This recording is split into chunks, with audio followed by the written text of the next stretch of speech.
नमस्ते दोस्तों। आज का स्टोरी है पत्नी की सम्मान कौन छीनता है। मैंने आज पूरी रात सोचा कि तुम शायद सही कह रहे थे। आज तक मैंने किया ही क्या है? कौन हूँ मैं? क्या है मेरी पहचान?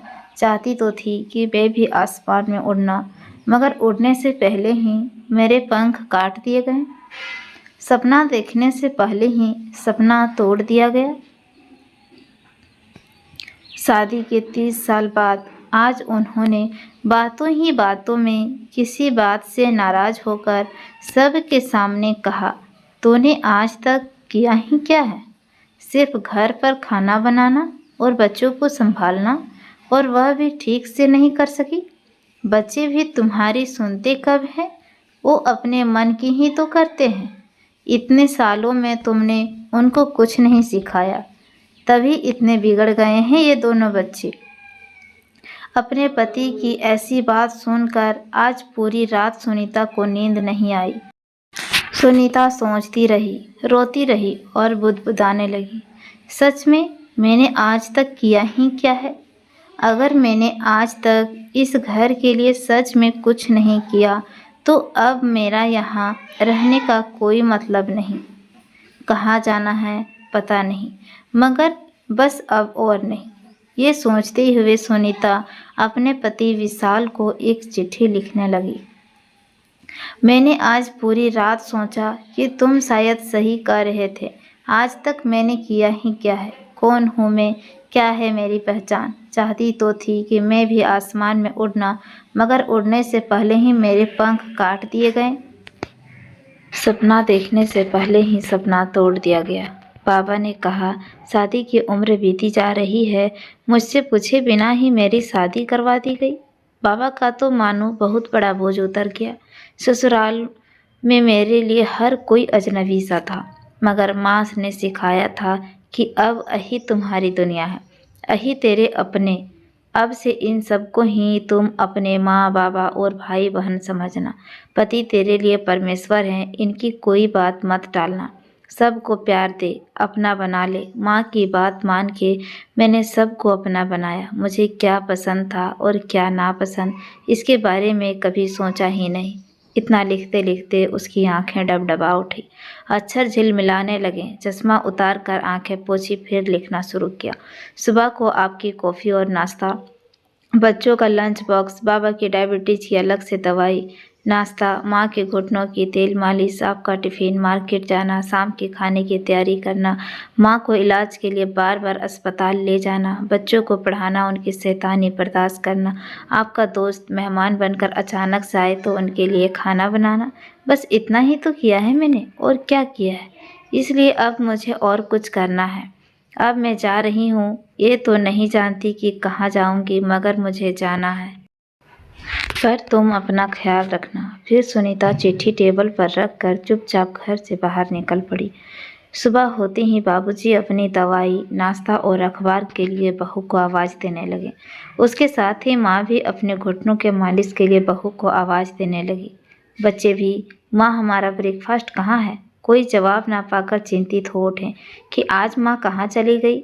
इतना शोरगुल सुनकर सुनीता के पति की भी आंखें खुल गई। क्या हो गया, यह सोचते हुए वो बाहर आया। इतना शोर क्यों मचा रखा है सुबह सुबह? पापा देखो ना, माँ कहीं नहीं दिख रही। हमको कॉलेज जाने में देरी हो रही है, अभी तक ब्रेकफास्ट भी नहीं किया है। लगता है आज भूखा ही जाना पड़ेगा। दूसरे ने कहा, मेरी किताबें भी नहीं मिल रही है। माँ तुम कहाँ हो? बाबूजी ने आवाज़ लगाई। बहू जरा देखो ना, मेरा चश्मा किधर है? माँ आवाज़ लगा रही थी, बहू मेरा मालिश की बोतल और दवाइयाँ कहाँ हैं? सारा घर जैसे बिखरा हुआ था। सुनीता का पति जोर से चिल्लाया, सब लोग चुप हो जाओ, मैं देखता हूँ वो कहाँ है। कहीं कहीं होगी, कहाँ जाएगी? वो सुनीता को फ़ोन करने लगा, मगर उसका फ़ोन तो कमरे के टेबल पर ही पड़ा हुआ था। उसने देखा फ़ोन के पास एक चिट्ठी भी थी। उसे आश्चर्य के साथ बेचैनी भी होने लगी। उसने जल्दी से चिट्ठी खोल कर पढ़ी। चिट्ठी पढ़कर ही उसे याद आया कि उसने कल शाम अपनी पत्नी का कैसे अपमान किया था, वो भी सबके सामने। ओह! उसे अपनी गलती का एहसास हुआ। वो उससे माफ़ी मांगना चाहता था, मगर कैसे?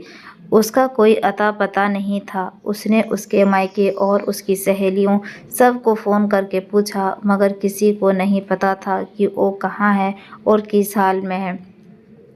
घर में कोहराम सा मच गया था। बाबूजी और माँ तो जैसे अचानक ही और बूढ़ा हो गए थे।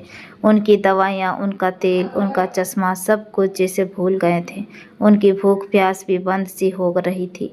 बच्चे घर से बाहर ही नहीं निकल रहे थे। बच्चे अचानक जैसे बड़े हो गए थे। मजबूरी में वे घर का काम संभालने लगे थे, मगर बहुत सारी चीज़ें उनको मिल ही नहीं रही थी। सुनीता के पति का दिमाग ही काम नहीं कर रहा था कि अब वह क्या करे और जाए तो कहाँ जाए। पुलिस में रिपोर्ट करने से भी बात फैलने से बदनामी का डर था, मगर रिपोर्ट तो करना ही होगा। उसने सोचा कि एक बार ससुराल वालों से बात करने के बाद ही पुलिस में सुनीता के गायब होने की रिपोर्ट देगा। बिना नहाए धोए, भूखा प्यासे वह बदहवास सा अपनी ससुराल जा पहुंचा। ससुराल वालों ने उसकी हालत देखकर उसकी बात को गंभीरता से सुना। उसे बात करते करते आंखों से आंसू बहते देख सुनीता से रह नहीं गया और वह सामने आकर खड़ी हो गई। सुनीता का पति जैसे नई जिंदगी पा गया हो और उठकर उसका हाथ पकड़कर उसे भरी आंखों से देखने लगा। विशाल ने सबके सामने सुनीता से अपनी गलती का माफ़ी मांगा और वापस घर चलने को कहा। नारी का दिल तो वैसे भी बड़ा होता है, इसलिए वह अपने परिवार को कैसे अकेले छोड़ देती। सुनीता ने विशाल आंखों ही आंखों में माफ़ कर दिया और पति के साथ घर चली आई। घर में सब लोग बहुत खुश हुए। सबको सुनीता की कीमत का पता भी चल चुका था। अब सभी सुनीता को काम में मदद भी करने लगे थे। अब सारे काम का बोझ सिर्फ सुनीता पर नहीं था। बच्चे अपनी माँ को काम में मदद करने के साथ ही अपनी माँ का सम्मान भी करने लगे थे। सुनीता के पति विशाल ने अब जान लिया था कि सुनीता ने आज तक जो भी किया है उसे कोई और ना कर पाने में सक्षम भी कभी नहीं हो पाता।